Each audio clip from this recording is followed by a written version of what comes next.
3. 초한쟁패 1. 항우와 유방. 숙부인 항량을 잃고 그를 대신하여 장군이 되어 연전연승하면서 동쪽에 있는 강력한 진나라 군대를 깨뜨리고 한 발 먼저 진나라 도읍인 함양으로 진격하는 유방에게 뒤질세라. 항우는 제후의 군병을 이끌고 서쪽 관중의 입구인 함곡관으로 들어가고자 했다. 그보다 앞서 이미 진나라를 항복시킨 패공 유방에게 어떤 사람이 함곡관의 문을 지키고 아무도 관중으로 들여보내서는 안 된다고 일러주었다. 그래서 항우가 함곡관 문에 이르렀을 때는 문은 닫혀 있었다. 성문 안으로 들어가는 것은 거절되었다.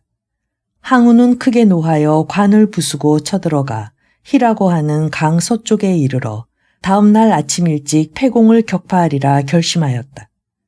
그때 항우의 병력은 40만이었으나 기세 있게 100만이라 부르며 홍문이라는 곳에 진을 치고 패공의 병력 10만은 패수라는 강가에 진을 치고 있었다. 항우의 모장인 범증은 항우를 깨우쳐 말하기를 패공은 본디 고향인 패에 있을 때에는 재물을 탐내고 여자를 좋아하는 욕심쟁이였으나 이제 관중 땅에 들어와서는 산더미 같은 재물에는 눈도 돌리지 않는다. 이러한 돌연한 변이는 생각할 수도 없는 일이고 또 그 징후로 보아서도 그의 뜻하는 바가 보통이 아닌 큰 곳에 있는 것이므로 불의의 습격을 가하여 놓치는 일이 있어서는 안 된다 라고 하였다. 여기에 항우의 막내 숙부인 백이라는 이가 있었다. 이 사람은 전부터 지금 패공의 군진에 있는 장량과는 친한 벗이었다. 그래서 이 중대한 정세를 알고는 그날 밤으로 유방의 군진에 이르러 장량에게 그 사실을 고했다. 장량과 항백을 통하여 두려운 항우의 계획을 알고 깜짝 놀란 패공은 항백과 혼인할 것을 약속하고 또한 변명을 하면서 항백에게 항우와의 사이를 원만하게 해달라고 부탁하는 한편 스스로도 직접 항우에게 사과하기로 하고 패공은 아침 일찌감치 100여 기의 적은 호위병을 거느리고 항우의 본진인 홍문을 찾아가서 만나 사과하면서 저는 항우 장군과 협력하여 진나라를 공격했습니다. 그래서 장군께서는 하북에서 작전하시고 저는 하남에서 행동하였습니다. 제 편에서 장군보다 한 발 앞서 관중에 들어와 진을 깨뜨리고 다시 이러한 곳에서 장군을 뵙게 되리라고는 꿈에도 생각지 못했던 일입니다. 그런데 지금 보잘것없는 소인배에 대수롭지 않은 말로 해서 장군과 저 사이에 틈이 생기고 말았습니다. 하였다. 항우는 대답하기를 그 소인배라는 것은 귀하에게 좌사마 벼슬을 하는 조무상이란 자가 한 말이요. 하였다. 이렇게 해서 두 사람 사이에는 양해가 성립되었으므로 항우는 좋은 기회라 생각하고 패공을 만류하여 함께 술자리를 베풀었다. 이에 범증은 때때로 항우에게 눈짓을 하면서 옥별을 들어 신호하기 두세 차례 이 기회를 놓치지 말고 패공을 죽이라는 신호였으나 항우는 전혀 이에 응하지 않았다.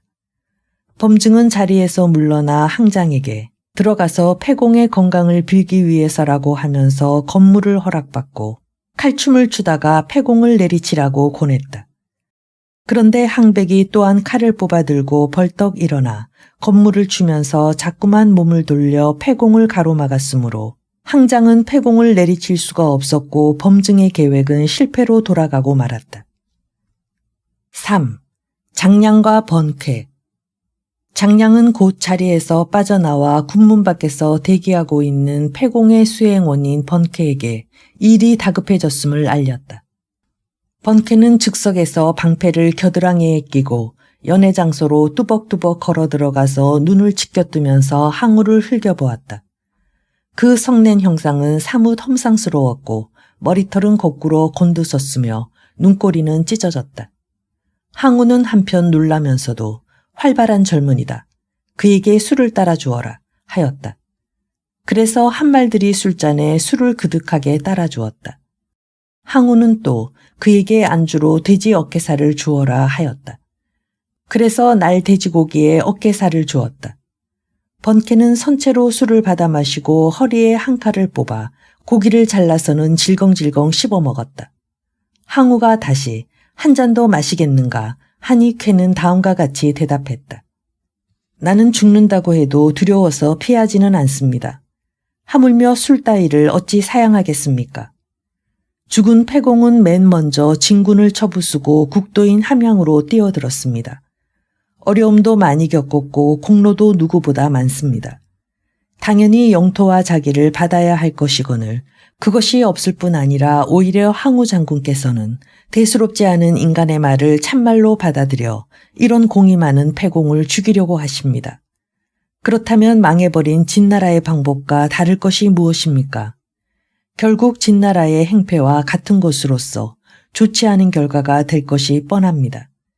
진정으로 장군의 행동에는 찬성할 수 없다고 생각합니다. 항우는 그만 앉아라 하였다. 번케는 장량의 곁에 가서 앉았다. 잠시 후에 패공은 자리에서 일어나 변소로 갔다.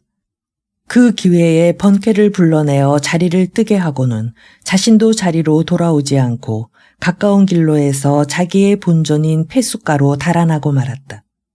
그 후에 뒷일은 장량에게 맡겨서 항우에게 사과하게 했다. 장량은 주군은 신뢰하겠다는 말씀도 드릴 수 없을 만큼 취해 있어서 그대로 돌아가고 대신 저에게 이것을 올리라고 했습니다.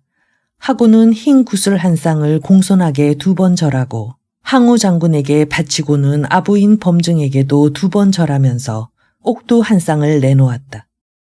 항우는 패공은 지금 어디 있는가 하고 물었다. 이에 장량은 실은 장군께서 주군의 과실을 꾸짖으실 마음이라는 것을 눈치채고 두려워서 몸을 피해 혼자 달아나 이미 군진으로 돌아가 있을 것입니다 하였다.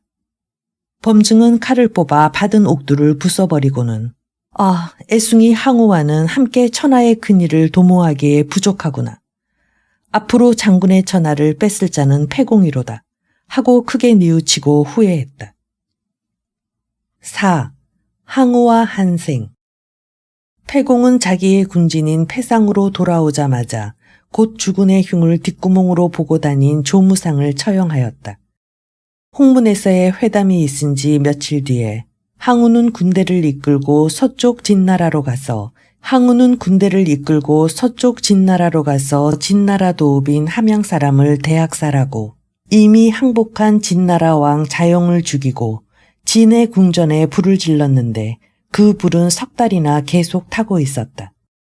그리고 시황제의 묘를 파헤쳐 보물들을 훔치고 궁궐의 미인들을 빼앗아 동쪽 초나라로 돌아갔다. 진나라 백성들은 일껏 패공이 선정을 베풀어준 참이어서 뼈저리게 실망했다.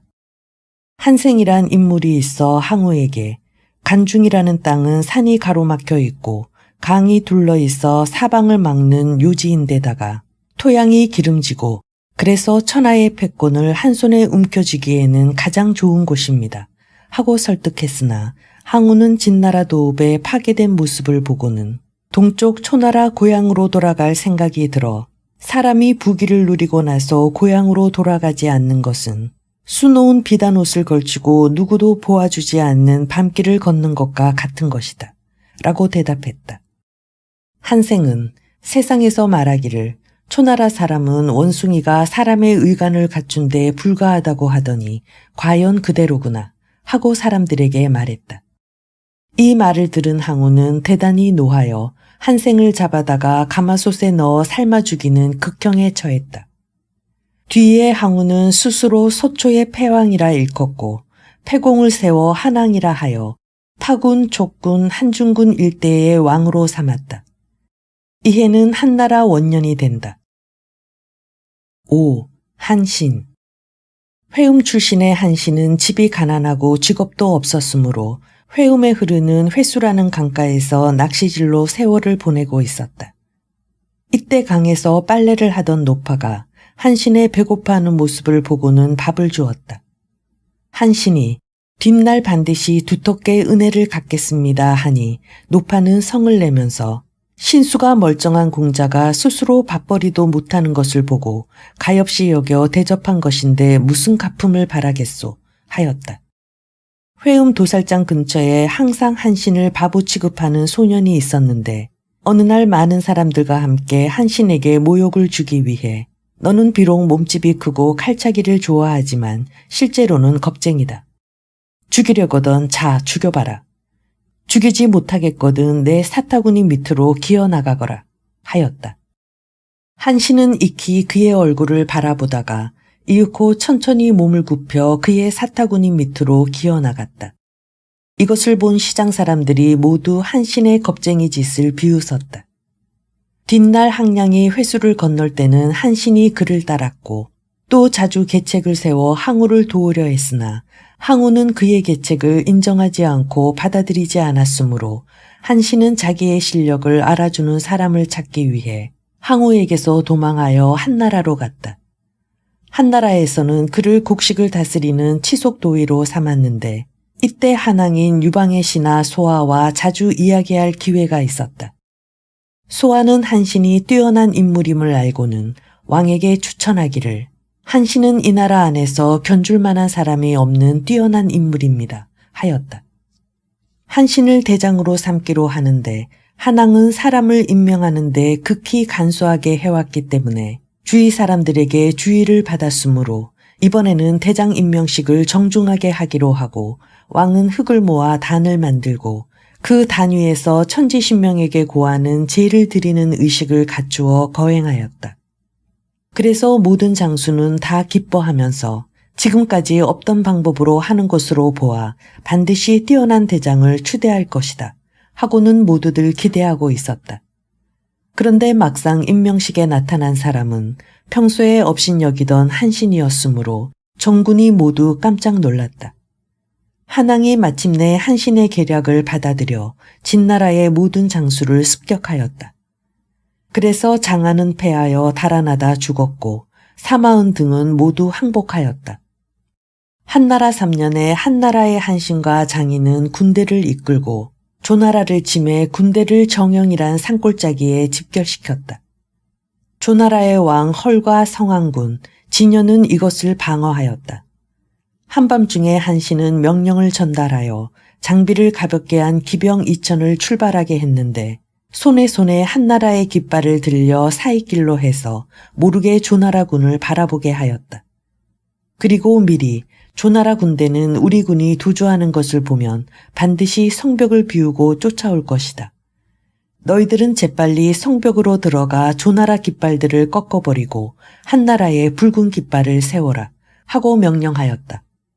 한편 1만의 군대를 먼저 보내 조나라 성벽 전면에 흐르는 강을 등지고 진을 치게 했다. 그리고 본진에서는 발길역에 대장의 기치를 세워 진격의 북을 울리면서 적진인 정영 골짜기로 쳐들어갔다.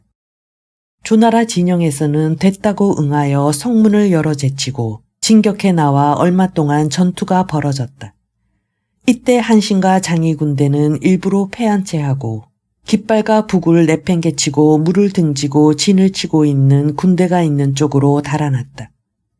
과연 조나라 군대는 이때라고 생각하고는 성벽을 비워둔 채 달려나와 한나라 군대를 뒤쫓았다. 이렇게 되니 물가에 진을 치고 있던 한나라 군대는 죽기를 각오하고 미친 듯이 싸웠다. 적장인 한신 등의 행방을 찾을 수 없게 된 조군은 성벽으로 되돌아가고자 하니 성벽 위에는 모두 한나라의 붉은기가 세워져 있지 않은가. 이것을 본 조군은 크게 놀라고 분통이 터져 대혼란을 일으키고 도망하였다. 한나라 군대는 이것을 협공작전으로 처부수어 진여를 죽이고 조호를 사로잡는 대승을 거두었다. 모든 장수가 한신에게 축하의 뜻을 표하면서 질문하였다. 병법에서는 산이나 언덕을 뒤로, 강이나 호수를 앞으로 하여 진을 치라고 가르치고 있는데 지금의 경우는 물을 등지고 진을 쳐서 이겼으니 어찌 된 까닭입니까? 한신이 대답하기를 아니다. 병법에서는 또한 반드시 죽을 땅에 빠져든 뒤라야 절대절명의 궁지에서 살 길을 구할 수 있다고 하지 않았느냐. 나는 그 방법을 택한 것이다 하였다. 모든 장수는 한신에 대담하고도 시기와 형편에 따라 적합한 전략을 쓰는데 탐복하였다. 이것을 역사에서는 한신의 배수진이라 한다. 7. 항우와 우미인. 한나라와 조나라가 서로 다투기 몇 해 뒤에 양쪽 군대는 함께 지칠 대로 지쳐서 스스로 화해가 성립되어 천하를 둘로 나누고 세력 범위를 정하여 각각 동가서로 병력을 후퇴시켰을 때 장량과 진평은 한항, 곧 패공 유방을 향해 한나라는 현재 천하의 절반을 보유하고 있으나 반대로 초나라 군병은 굶주리고 지쳐 있어 공격할 절호의 기회입니다. 지금 초나라를 치지 않고 그대로 둔다면 호랑이를 길러서 후한을 남기는 것과 마찬가지입니다. 라고 하였고 한항은 그 의견에 따랐다. 한나라 5년에 한항은 항우를 추격하여 고릉에 이르렀다. 의지하고 있던 한신과 팽월이 다 군병을 이끌고 왔고 경포도 와서 만났다. 항우는 피하여 해야에 이르렀으나 이미 병력은 감소하였고 식량은 바닥이 났다. 이 기회를 틈타서 한신 등이 공격하여 왔으므로 항우는 패하여 성벽 안에 틀어박혀 있었다. 이것을 한나라 군대는 10겹 20겹으로 에워쌌다. 항우는 어느 날 밤에 성박 사방에서 불러대는 초나라의 노래소리를 듣고 크게 놀라 한나라는 벌써 우리 초나라의 땅을 모두 저들의 손에 넣었단 말인가. 그 군대 속에 초나라 사람이 얼마나 많은가 하였다. 이미 자기의 운명은 결판이 나고 전사할 각오가 되어 있어 마지막 작별을 위해 자리에서 일어나 장막 안에서 주연을 베풀었다. 총애하는 우미인에게 일어나 춤을 추게 하고 스스로도 슬픔에 찬 노래를 부르면서 탄식하여 몇 줄기 눈물이 뒷뺨으로 주르르 흘러내렸다. 항우가 부른 노래는 이러하다. 힘이 산을 뽑으며 장한 기계는 천하를 덮었도다. 때가 나에게 이롭지 않으며 오추마는 달리지 않는도다. 오추마가 달리지 아니하며 내 일을 어찌할 것인가. 우미인이여 슬프도다. 그대 또한 구할 길 없도다. 오추라는 말은 항우가 평생 타고 천리를 달리던 명마다. 측근자들은 처음으로 영웅의 슬퍼하는 모습을 보면서 그의 심정을 헤아려 보고 모두 함께 울면서 슬퍼하였다. 그리고 모든 부하들이 감히 그의 얼굴을 바라보지 못했다. 슬픔을 간직한 채 항우는 그날 밤에 부하 800여 기를 거느리고 한나라 군대의 포위망을 뚫고 남방으로 도주했으나 오강에서 그의 웅장한 꿈이 묵살된 채 장렬한 최후를 마쳤다. 그 후 세상은 한나라의 천하가 되었다. 4. 한나라 고조의 창업 1. 장량 소화 한신 한나라 왕인 유방이 황제의 위에 올라 낙양의 남궁인 궁전에서 연회를 베풀었다. 그 자리에서 황제는 시립해 있는 모든 신하에게 다음과 같이 물었다. 제후들과 모든 장수들은 내 물음에 대답해 주기 바란다. 내가 천하를 얻게 된 까닭과 그리고 반대로 항우가 천하를 잃은 까닭은 무엇일까? 이에 고기와 왕릉이 대답해 말하기를 폐하께서는 성을 공격하여 성을 빼앗게 하시면 그 토지를 그곳 사람에게 주시고 또한 천하 모든 백성에게 고루 그 이득을 보게 하시었습니다. 그리고 항우는 그렇지 않았습니다. 공이 있는 자는 도리어 그를 죽이고 어진 자를 의심하고 싸워서 승리를 거둔 사람에게도 그 공에 대한 상을 주지 않았고 땅을 얻은 사람에게도 그 이익을 주지 않았습니다. 하였다. 이 말을 듣고 황제는 그대들은 한쪽 면만 알고 다른 한쪽 면은 생각이 미치지 못한다. 대저 장막 안에서 계획을 세우고 그 계획을 실천에 옮겨 천리 밖의 전선에서 승리를 거두게 하는 참모적인 재능에서는 아무래도 나는 장량에게 미치지 못한다. 그리고 국가를 다스려 백성을 어루만지고 군량을 전선에 공급하여 양도를 한 번도 끊이지 않게 하는 내정면이나 병참적 기량에서는 나는 소화를 따를 길이 없다. 또 100만 대군을 이끌고 싸우면 반드시 이기고 공격하면 반드시 취하는 실전적인 소환에 있어서는 나는 한신에게 뒤진다. 이 세 사람은 다 천하의 인걸이다. 나는 이 세 인걸을 잘 받아들여 쓰면서 그들의 재능과 기량을 유감없이 발휘하게 하였다. 이것이야말로 천하를 얻게 된 가장 큰 이유다. 이에 반해 항우에게는 범증 한 사람이 있었을 뿐이다. 그렇건만 그를 제대로 쓸 줄을 몰랐다. 그것이 결국은 나에게 패망당하게 된 원인이다 하였다. 모든 신하가 다 그의 말을 듣고 감동하고 기뻐하면서 탐복하였다. 2. 장량. 뒷날 유후가 된 장량이 아직 젊었을 시절에 합이라는 고장의 흙다리 위에서 한 노인을 만났다. 그 노인은 일부러 신발을 다리 아래로 떨어뜨리면서 장량에게 어린 놈아 내려가서 내 신발을 건져 오너라 하는 것이었다. 장량은 무례한 늙은이를 한 대 쥐어받고 싶었으나 상대가 너무나 늙었으므로 측은하게 여겨 참고 내려가서 신발을 건져다 주었다. 노인은 고맙다는 치사도 없이 신발을 신기라고 했다. 그리고는 어린 놈인 너는 가르치면 가르친 보람이 있을 것 같다. 이제부터 닷새째 되는 아침 일찍이 나와 이곳에서 만나자 하였다. 그래서 장량은 약속대로 나가보니 노인은 벌써 나와 있었다. 노인은 성을 내면서 웃사람과 약속을 해놓고 웃사람보다 뒤늦게 어슬렁거리고 오다니 그게 무슨 짓이냐 하고는 다시 닷새 뒤에 만나자고 하는 것이었다. 그래서 장량은 이번에는 먼저보다 일찍 나갔는데도 노인은 벌써 나와서 성을 내면서 또다시 닷새 뒤로 약속을 미루었다. 장량은 이번에는 한밤중에 나가서 지키고 있었다. 얼마 뒤에 나타난 노인은 기뻐하면서 한 권의 책을 내주고는 이 책을 읽으면 너는 장차 제왕의 선생이 될 수 있을 것이다. 그리고 어느 때 곡성산 밑에서 황석을 발견할 것인데 그것이 바로 나다. 하고는 사라지는 것이었다. 장량이 아침 일찍 책을 펼쳐보니 세상에 유명하면서 좀처럼 손에 놓을 수 없는 태공망의 병서였다. 장량은 이것을 소중히 여기면서 밤낮을 가리지 않고 학습한 결과 뒷날 한나라 고조 유방을 보좌하여 마침내 천하를 평정하고 그 공에 의해 유라는 고장에 제후로 봉해졌다. 그 뒤 곡성산 밑을 지나다가 과연 노인의 예언대로 황석을 발견했다. 그래서 그는 그것을 가져다가 정중하게 제의를 올렸다. 3. 한신. 한나라 고조 6년에 황제에게 글을 올려 초왕인 한신이 반란을 도모한다고 고하는 자가 있었다. 이에 모든 장수가 병력을 동원해 한신을 잡아다가 땅에 묻어 죽여야 마땅합니다. 하였다. 그러나 황제는 여러 장수의 말에 따르지 않고 진평에게 그것을 처리할 방법을 물었다.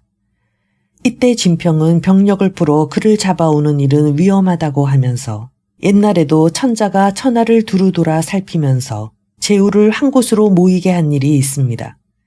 이제 폐하께서도 거동을 하시어 거짓으로 운몽에서 쉬겠다고 하시고 제후를 진으로 모이라고 명하시면 한신도 그때 그곳으로 올 것이니 그때 힘센 장사로 하여금 그를 포박하게 하시면 손쉽게 사로잡을 수가 있습니다. 하였다.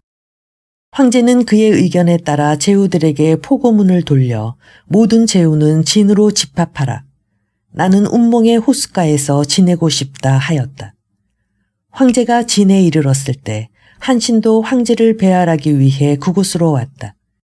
이때 황제는 재빠르게 무사에게 명해 그를 결박한 뒤 수레에 실었다. 한신은 크게 후회하면서 과연 그 어떤 이의 말과 같이 산에 교활한 토끼들이 다 잡혀 없어지면 그것을 쫓아가던 사냥개가 필요 없게 되므로 그놈을 잡아먹기 위해 가마솥에 집어넣고 나는 새가 다 잡혀 없어지면 좋은 알이 필요 없게 되어 창고 속으로 들어가야 한다고 한다. 마찬가지로 사나운 적국을 멸망시키고 나면 계략을 세우던 신하가 필요하지 않고 오히려 해가 된다고 하여 죽임을 당한다 하더니 과연 그 말이 옳구나. 이제 천하는 모두 평정되어 오직 한 나라가 있을 뿐이다. 나는 당연히 가마솥으로 들어가야 할 신세다 하였다. 마침내 손에는 수갑이 채워지고 발에는 착고가 채워졌으며 결박당하여 낙양으로 끌려왔다. 많은 전공으로 죄를 용서받고 강등되어 회음 후에 봉해졌다. 4. 한신과 한고조의 문답. 한나라 고조가 어느 때 조용하고도 침착한 태도로 한신에게 모든 장수는 각각 얼마만큼이나 병력을 거느리면 될 것인가에 대해 질문한 일이 있다. 곧 어느 장수는 어느 만큼 병력을, 어느 장군은 얼마만큼의 병력을 거느릴 수 있다는 이야기를 한신에게 듣던 가운데 문득 황제는 그렇다면 나는 얼마 정도의 병력을 거느릴 수 있는 장수가 될 수 있는가 하고 물었다. 한신은 그렇습니다. 폐하께서는 많아야 10만 정도면 될 것입니다. 하고 대답했다. 좋지 않은 표정을 지은 고조가 그렇다면 그대의 경우는 어떠한가 하였다. 한신은 저의 경우는 많으면 많을수록 미나하게 처리하여 큰 공을 세울 수가 있습니다. 하고 대답했다. 이 대답을 들은 황제는 웃으면서 그렇다면 이상하지 않은가? 많으면 많을수록 멋지게 해치울 수 있는 뛰어난 인간이 어째서 10만의 장수감밖에 못 되는 나에게 불임을 당한단 말인가? 앞뒤가 전혀 맞지 않는 말이군 하였다. 한신이 대답하기를 그렇지 않습니다. 분명히 폐하께서는 일반 병력의 장수 되시기에는 부적당합니다만 병력을 거느리는 장수를 교묘하게 부리시는 수완을 지니셨습니다. 이것이 바로 제가 폐하께 불임을 당하는 이유입니다. 그 위에 폐하의 수완은 세상에서 말하는 하늘로부터 받은 것으로서 인간의 힘으로는 도저히 감당할 수 없는 것이 있습니다. 하고 대답하였다. 5. 한나라의 외교와 내정 1. 소무와 이릉 천안 원년의 무제는 중랑장인 소무를 북방에서 날뛰는 이민족의 국가 흉노에게 사자로 파견했다. 그런데 그 나라의 선우는 그를 항복시키고자 큰 움막 속에다 쳐놓고는 먹을 것을 조금도 주지 않았다. 그러나 소무는 눈이나 털로 짠 천을 씹어 넘겼으므로 며칠이 지나도 죽지 않았다. 흉노는 그를 귀신이라 생각하고 이번에는 바이카로 호숫가 무인지대로 옮겨 살게 하면서 양을 기르게 했다. 이 순양이 새끼를 가져 젖이 나오면 보내줄 것이다. 이것은 물론 무리한 어거지로 항복을 시켜보려는 속셈이었다. 그 다음 해에 한나라에서는 장군인 이광리를 보내 흉노를 공격하게 하였는데 그의 별장인 이릉은 싸우다가 패하여 흉노에게 항복하였다. 그 뒤 시원 6년에 소무는 흉노로부터 돌아올 수 있었다. 소무는 앞에서 말한 바와 같이 북해 호숫가에 옮겨졌으나 들쥐들이 물어다가 감추어둔 풀의 열매 따위를 감추어둔 굴을 찾아내서 그것을 파내어 먹으면서 연명에 겨우 목숨을 부지해왔다. 그러면서도 자나깨나 한나라 신하임을 증명하는 쉼표를 꽉 움켜쥐고 놓지 않았다. 이것은 어디까지나 한나라의 사신이라는 자격과 항복하지 않을 결심을 분명히 하기 위함이었다. 이때 흉노에게 항복한 이릉이 소무를 향해 인생이라는 것은 아침 풀잎의 이슬처럼 덧없이 짧은 것이니 편안히 사는 것이 제일입니다. 그런데 당신은 왜 이렇게 스스로 고생을 자청하십니까? 하면서 흉노에게 항복하여 고생을 면하라고 권하였지만 결국 그는 그 권유를 물리쳤다. 한나라에서 사신이 흉노에게 왔을 때 흉노가 소무는 이미 죽은 지 오래라고 거짓말을 했지만 한나라 사신은 그것이 거짓임을 알아차리고 역으로 다음과 같이 한나라의 천재가 상림원 속에서 기러기를 쏘아 마치었던 바 그 발에 소무는 큰 호숫가에 있다는 비단에 쓴 편지가 붙어 있었다 라고 거짓말을 하였다. 이 말을 사실로 받아들인 흉노는 더 이상 감출 수가 없어 손무를 돌려보내기로 했던 것이다. 손무는 흉노 땅에 머물러 있기로 실로 19년의 긴 세월이었다. 그가 처음 흉노로 떠날 때는 건장한 장년의 사신이었으나 이제 돌아올 때는 머리도 수염도 하얗게 새어 있었다. 귀국 후에는 그의 공적과 그가 흉노의 사정을 잘 안다는 것으로 전속국의 간원으로 임명되었다. 2. 선제. 선제는 한나라 무제의 증손이다. 그는 태어나 몇 달도 안 된 젖먹이 때 그의 할아버지의 사건에 연루되어 한때 투옥된 일도 있었고 황족의 자격을 잃고 민간들 사이에서 성장했는데 나이 18세에 이르러 황궁 밖에서 들어와 황제의 위에 올랐다.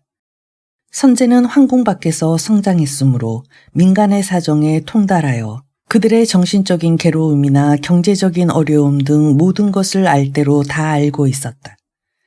그래서 그는 백성의 괴로움을 덜어주기 위해 정력을 기울여 선정을 베풀었다. 백성의 일에 직접 관계되는 지방장관인 자사나 군수, 국상 등을 임명할 때에는 그때마다 천자가 직접 그들을 만나 하문하였다. 황제는 늘 이렇게 말하였다. 백성이 시골 향리에서 안심하고 생활하며 한숨 짓는 일이 없이 원한도 고통도 없는 까닭은 정치가 공평하게 이루어지고 재판이 공정한 도리로서 행해지기 때문이다. 나와 함께 이 무거운 짐을 짊어지고 수행하는 자는 훌륭한 군수와 국상을 두고 달리 구할 수 있을 것인가. 그리고 또 그는 군수는 한 고을의 벼슬아치나 백성들의 중심이다. 그러므로 자주 바뀌면 백성이 그들의 생업을 안심하고 할 수가 없게 된다. 그러니 그들을 임명할 때에는 인선을 신중하게 하여 자주 바꾸는 일이 없도록 해야 할 것이다. 라고 생각하였다. 그래서 그는 군수나 국상이 선정을 베풀어 우수한 성적을 올렸을 때는 그때마다 곧바로 조칙을 내려 그를 격려하고 그의 봉급을 올리며 상금을 하사하였다. 그래서 한나라의 역대 왕조의 일대를 통해 좋은 관리가 이 시대에 가장 많이 배출되었다. 황제는 또 신상필벌을 분명하게 하여 상 줄 자에게는 꼭 상을 주었고 벌 줄 자에게도 꼭 벌을 주었으며 주어지는 관직과 그 인간이 지니는 재능을 조사하여 일치시키는 곧 적재적소를 가려 임명하는 데 힘썼으므로 정치, 학문, 법률 등 각 전문적인 기능을 가진 자가 각각 자기 능력을 최고로 발휘하였다. 6. 후한의 광무제 1. 외효와 마원 건무초년에 외효라는 자가 천수의 거점을 두고 스스로 서주 상장군이라 일컬었는데 어느 때 부하인 마원을 성도로 보내 그 지방을 근거주로 삼은 공손술의 형편을 살피고 오라고 하였다. 마원과 공손술은 본디 가까운 친구였으므로 거기서 만나면 반드시 옛정을 생각하고 손을 잡으면서 다시 만난 기쁨의 정을 나눌 수 있을 것이라 생각했다. 그런데 그때 공손술은 거기서 이미 황제라고 일컬은 지 4년이나 되어 있었다. 그래서 마원이 성도에 이르니 생각과는 전혀 다르게 공손술은 의장병들을 늘어세우고는 언제 보았던 사람이냐는 듯이 냉정한 태도로 마원을 불러들여 만나보는 것이 아닌가. 면회를 마치고 물러나온 마원은 그의 종자에게 천하의 호걸들이 서로 다투어 승부는 아직 결정이 나지 않았으므로 공손술은 주나라 때 주공과 같이 이미 입속에 들어간 음식을 도로 뱉어내면서까지 급하게 서둘러 나와서 한나라의 뛰어난 인물을 정중하게 맞아들여야 할 것이건만 그렇지 못하다. 오히려 외면만을 장식하여 천자인 채 하는 마치 인형과 같은 존재다. 그리에서는 천하의 인걸들이 찾아올 것도 멈추게 하는 것이 되니 인걸이나 어진 자의 힘을 빌어 천하의 패자가 된다는 것은 애초에 틀린 인물이다. 하였다. 성도에 돌아와서 외효에게 보고하기를 공손술은 우물한 개구리와 같은 인물입니다. 세상 돌아가는 형편을 전혀 모르는 데다가 분별 없이 저 잘났다고 뽐내는 소인배입니다. 하였다. 2. 광무제 전무 12년에 공손술이 멸망하였다. 공손술은 무릉 출신의 사람으로서 경시시대부터 촉에 운고하여 스스로 황제라 일컫고 나라의 명칭을 성이라고 하였다. 광무 황제는 이미 농우를 항복받아 평정하고 나서 말하기를 곤란하다. 사람이라는 것은 이만하면 만족하다는 한도가 없다. 지금 나는 내 손에 놓고자 하는 많은 욕심이 생겼다. 그러므로 농지방을 차지하고 나니 다음은 촉이 욕심난다. 하고는 대사마인 오한에게 많은 병력을 주어 정남 대장군인 잠팽과 함께 촉을 토벌하게 하였다. 그래서 잠팽의 전함은 줄지어 진격하는데 맞닥뜨릴 때마다 상대가 되지 않았다. 이에 놀란 공손술은 자객을 몰래 보내 잠팽을 암살하였다. 이에 오한이 뒤를 이어 진격을 계속해서 촉의 도읍인 송도에 이르러 공손술을 죽임으로써 촉의 땅은 모두 평정되었다. 오한이란 인물은 싸움터에 있어서는 전세가 불리한 경우에 처해 있을 때에도 의기가 조금도 손상되는 일이 없었다. 그래서 광무 황제는 감탄하면서 오한이라는 인물은 매우 사람의 마음을 굳세게 해준다. 그의 엄숙하고도 갈록이 있는 태도는 대등한 힘을 지닌 나라가 거기에 존재하고 있다는 느낌을 준다. 라고 하였다. 3. 송홍과 호양공주와 동선. 광무제는 관리로서 뇌물을 받는 자는 용서하는 일이 절대로 없었다. 어느 때 대사도인 구양홉이 뇌물을 받은 일이 있어 투옥되었는데 그때 그에게서 상서를 배운 바 있는 제자 천여 명이 대궐문에 모여 스승의 구명운동을 벌이면서 살려달라고 애걸하였으나 황제는 이를 단호하게 거부하여 마침내 구양홉은 옥사를 면치 못하고 말았다. 광무제가 임용하는 많은 신하들은 모두 송홍과 같은 인물들로서 무게 있고 침착하고 정직했다. 황제의 누님이 되는 호양공주가 당시 과부로 지내고 있었다. 공주는 은근히 송홍을 남편으로 맞아 개가할 생각을 하고 있었다. 어느 날 송홍이 입궐하여 황제를 아련하고 있을 때 공주는 황제가 앉은 뒤쪽에 둘러있는 병풍 뒤에 앉아서 두 사람의 이야기를 듣고 있었다. 황제가 송홍에게 세상 속담에 부자가 되면 가난했을 때의 친구를 갈고 벼슬이 높아지면 신분이 낮았을 때의 아내를 간다고 하는데 이것이야말로 사람의 인정이 아닌가 하고 말을 걸어보니 송홍은 아닙니다. 그렇지 않습니다. 빈궁할 때 사귄 벗은 절대로 잊을 수가 없습니다. 그리고 가난할 때 서로 의지하면서 살아온 아내를 버린다는 것은 도저히 생각조차 할 수 없는 일입니다. 하면서 딱 잘라 말하는 것이었다. 황제는 공주를 돌아보면서 말했다. 생각대로는 되지 않는군요. 호양공주가 부리는 종이 있었는데 어느 때 사람을 죽이고는 공주의 집에 숨어 있었다. 그래서 관원은 그를 체포할 수가 없었다.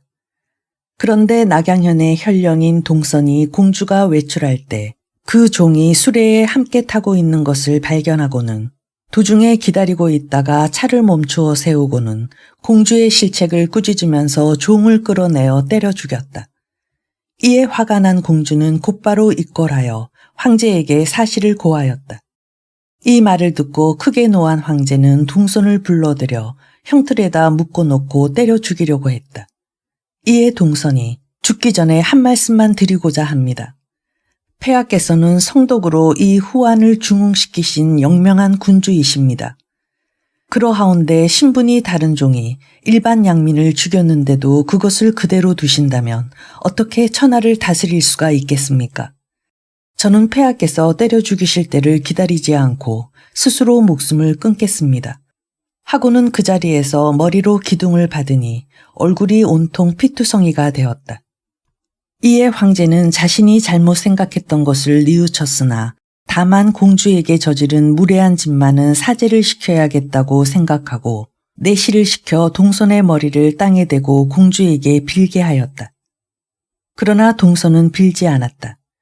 그래서 내시는 억지로 그의 머리를 눌러 땅에 대게 하였으나 그는 두 팔을 땅에다 버티고는 끝내 사과하지 않았다.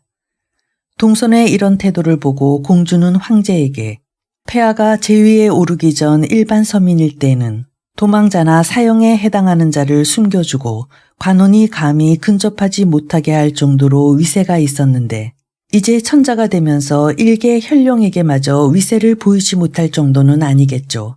하고 실문하니 황제가 순웃음을 지으면서 천자로 있을 때와 서민으로 있을 시절이 같을 수는 없는 거지요. 하였다. 여기서 황제는 이 처치도 부당하다는 것을 깨닫고는 물러가게 하고는 상금 30만 냥을 하사하였다. 당시의 주목, 군수, 현령이 모두 이와 같이 좋은 관리들이었다. 7. 동안의 명장과 현신. 1. 반초. 영평 17년에 그동안 폐지되었던 서역지방에 교위를 다시 설치하였다. 처음에 경병이 흉노를 치자고 청원하여 전한시대에 무제가 변방인 서역지방의 한나라의 위세를 신장시킨 것처럼 흉노의 오른팔을 잘라버린 정책을 이제 다시 취해야 할 것입니다. 하고 말하므로 황제가 그의 의견에 찬성하였다. 이리하여 경병과 두고 두 사람이 각각 장수로서 군대를 거느리고 서역의 전면인 양주에 주둔하였다. 다음 해에 두고는 가사마인 반초를 사신으로 서역에 보내 그들의 동태를 살피게 하였다. 반초가 선송국에 닿으니 그 나라의 왕이 그를 정중하고도 극진하게 예우했다. 그런데 흉노의 사자가 그 나라에 이르니 갑자기 손바닥을 뒤집듯이 푸대접으로 바뀌는 것이 아닌가. 그래서 반초는 부하 6명을 모아 이런 상태라면 우리들의 운명도 점칠 수가 없다. 위험을 무릅쓰고 범의 굴에 들어가지 않고는 범의 새끼를 잡을 수 없는 법이다. 그러니 우리는 이판사판으로 적극적인 자세를 취해 선수를 잡지 않으면 안 된다. 하고는 그들을 일시에 흉노의 군용으로 쳐들어가게 해 그 사자와 수행원의 목을 닥치는 대로 베게 그 수가 30여 개나 되었다. 사태가 이렇게 되니 선송국은 온통 공포의 도가니로 빠져들었다. 반초는 선송국의 왕에게 한나라 조종의 위력과 은덕을 설명하여 들려주고 다시는 흉노와 서로 교제하는 일이 없도록 다짐을 두었다.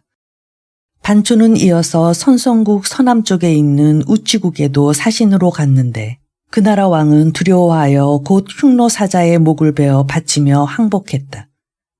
이렇게 해서 서역의 여러 나라는 다 한나라의 위력에 복종하여 왕자들을 한나라 조종에 보내 황제의 곁에서 시종하게 되었다.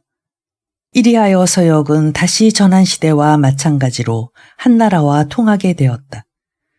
그리고 또 두고등이 차사를 처부수고 돌아왔으므로 영평 17년에 진목으로 도호를 삼고 경공을 무의 교위로 광감을 기의 교위로 삼아서 각각 나누어 서역에 주둔하게 했다. 화제는 반초를 서역 지방에서 불러들여 도읍인 낙양으로 돌아오게 했는데 한 달쯤 있다가 세상을 떠났다. 반초는 본디 서생 출신이었으나 붓을 던지고 학문과의 인연을 끊으면서 외국에서 큰 공을 세워 제후가 되겠다는 희망을 품고 있었다. 어느 날 관상쟁이가 그를 보고 그대의 턱은 제비와 같고 머리는 범을 닮았다. 그러므로 그대는 제비처럼 빠르게 멀리 날아가서 범과 같이 맹렬하게 행동하여 고기를 물고 늘어져 만리방 먼 곳에서 큰 공을 세워 제후가 될 상이다. 하였다.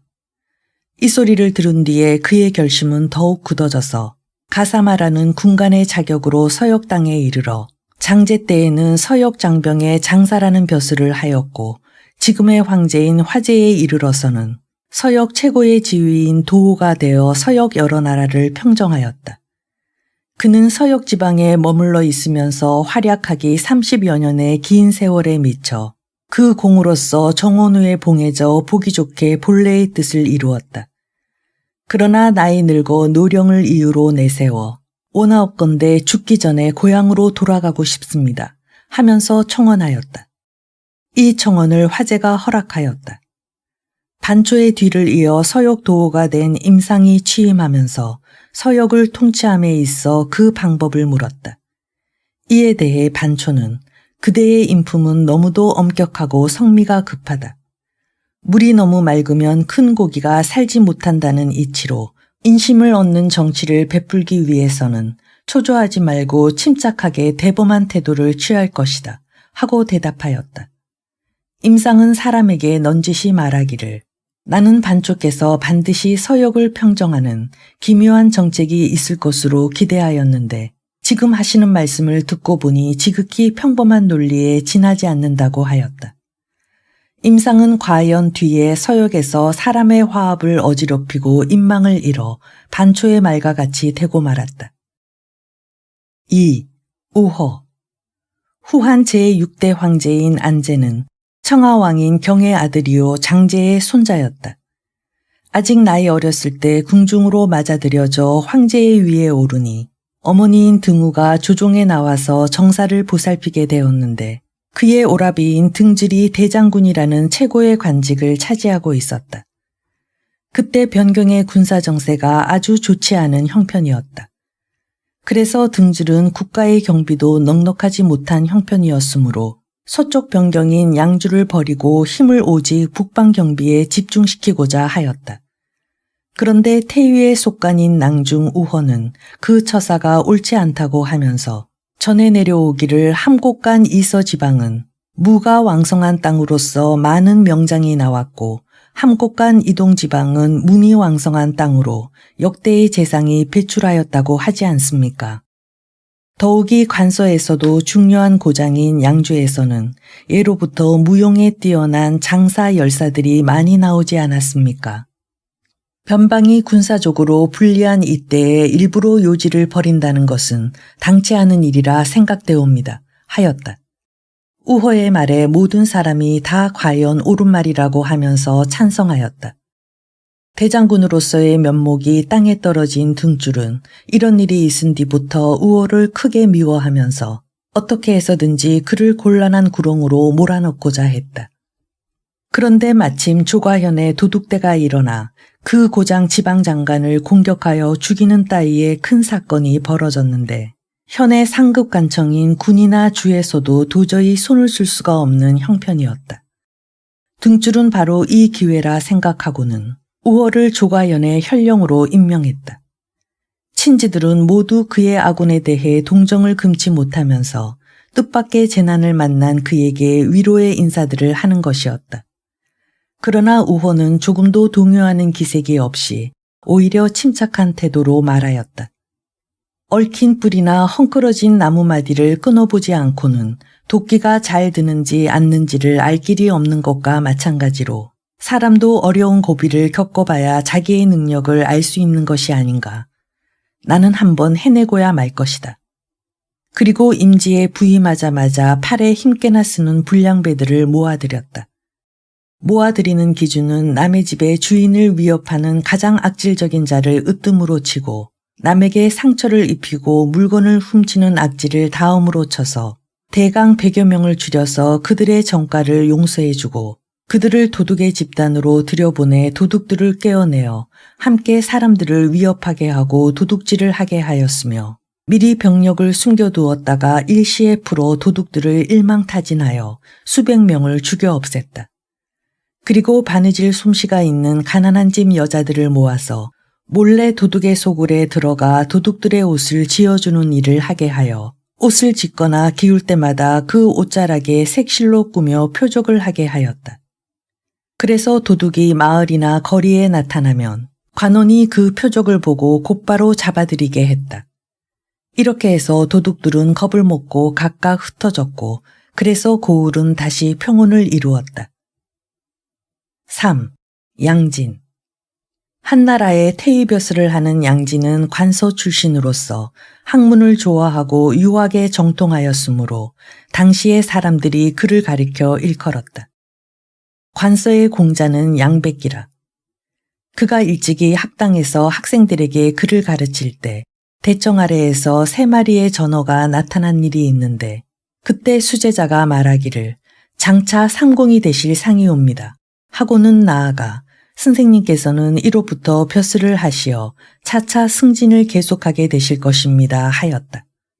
과연 그의 말대로 양진은 뒷날 한 고을의 군수가 되었는데 그때 군의 하급관청인 현의 현령이 남모르게 많은 군품을 가지고 와서 뇌물을 바치려고 한 일이 있었다.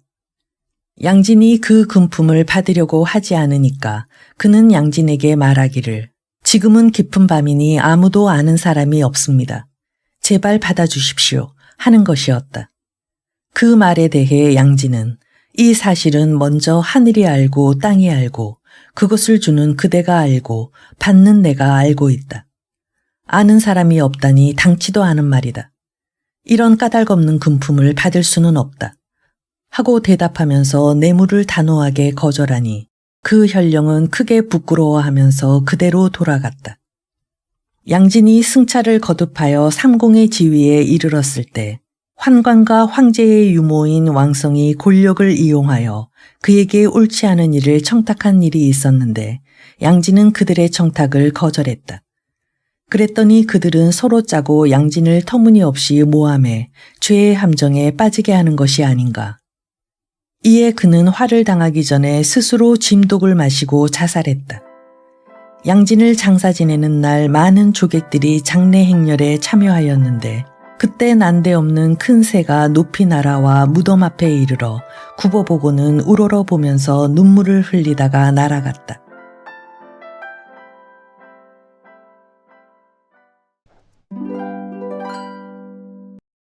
한무제, 중국 역사상 가장 위대한 황제 중 1인.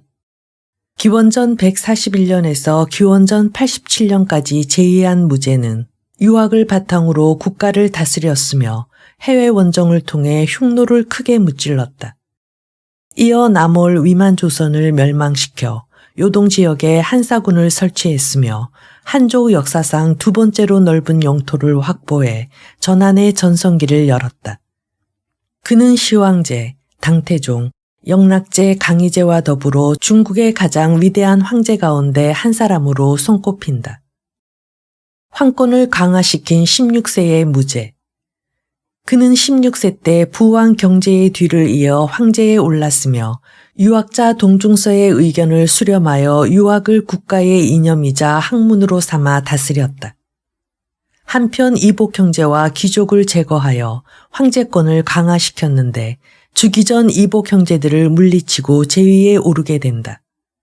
또한 즉위 후 전대의 권신들과 외척들을 숙청 면직시키고 실력과 능력으로 어질고 겸손한 인재를 채용하여 관료의 자질을 향상시켰다. 정벌사업. 장군을 대월지국으로 파견하고 장군 위청, 곽고병, 이광 등에게 흉노를 토벌시켜 흉노족 선우를 사살하고 다수의 흉노족을 포로로 잡아왔다. 기원전 119년에는 위청을 시켜 흉노를 몽골로 내쫓고 오르도스 지방을 회복하여 2군을 두었다. 흉노 호냐왕이 항복하자 4군을 두어 중앙아시아와의 교통로를 확보했다. 서역 제국의 입공이 계속됐으나 기원전 104년에는 이광리에게 명해 파미르고원 북서에 있는 대왕국을 정벌하게 했다. 남방으로는 푸첸성에 있던 민월과 동월 두 왕국을 병탄 흡수하고 기원전 111년에는 남월국을 멸망시켜 9군을, 스촨성 변경에다 윈난 구이저우 방면에 이르는 여러 종족들을 기순시켜 그곳에 6군을 두었다. 기원전 112년부터는 한반도 남부에 위치한 진국과의 직접 교역을 반대하고 한나라의 조공바치기를 거부하는 고조선에 대한 침략을 단행했다. 무제는 기원전 108년 왕검성을 함락시키고 고조선을 멸망시킨 요동 지역에 낭랑, 임둔, 진번, 현도의 한사군을 설치했다. 평가가 갈리는 내치. 활발한 정복 사업으로 한무제는 재정이 궁핍한 상황을 맞이하게 된다. 따라서 소금과 철과 황, 수레 전매제를 시행하여 경제적 확충을 시도했다. 토지 분배 정책에서는 둔전제를 강력히 시행 추진하였고 둔전제의 일부를 개정하여 정복한 북방 지역에 주민의 이주를 적극 장려하면서 북방으로 이주한 백성에게 땅을 나누어 주는 제도를 실시했는데 이를 대전법이라 한다. 외적에 성공한 반면 궁정과 이궁을 짓고 불로장생을 믿어 방사를 모아 태산에서 봉선의식을 치르고 각지를 순행했으므로 백성들의 원성을 듣기도 했다. 이후 관리의 부정이 심해지고 국민의 생활도 궁핍해져 각종 반란의 원인이 된다. 무제에 대한 비판. 무제는 전한에서 손에 꼽을 명군이라고 칭송받는다고는 하나 그에 못지않게 비판도 많은 인물이다. 일찍이 이릉이 중과부적으로 흉노에 잡히는 바람에 투항할 수밖에 없었는데 이때 당대의 학자인 사마천이 이릉은 힘이 다 떨어져서 항복했으니 선처해야 한다고 주장했다. 이 문제에 대해 무제는 후궁의 오빠인 이광리의 부축이므로 이릉에게 국형을 내리는 우를 범했다. 그러나 정작 이후 이광리는 무제의 태자를 죽이고 자신의 여동생이 낳은 아들을 태자로 책봉시키려는 시도를 했고 무제는 자신의 후궁을 포함해 이광리의 구족을 멸했는데 정작 반역의 당사자인 이광리는 흉노에 투항했다. 이런 일을 겪고 나서야 무제는 사마천을 다시 불러들여 가오에 대한 사과를 했다.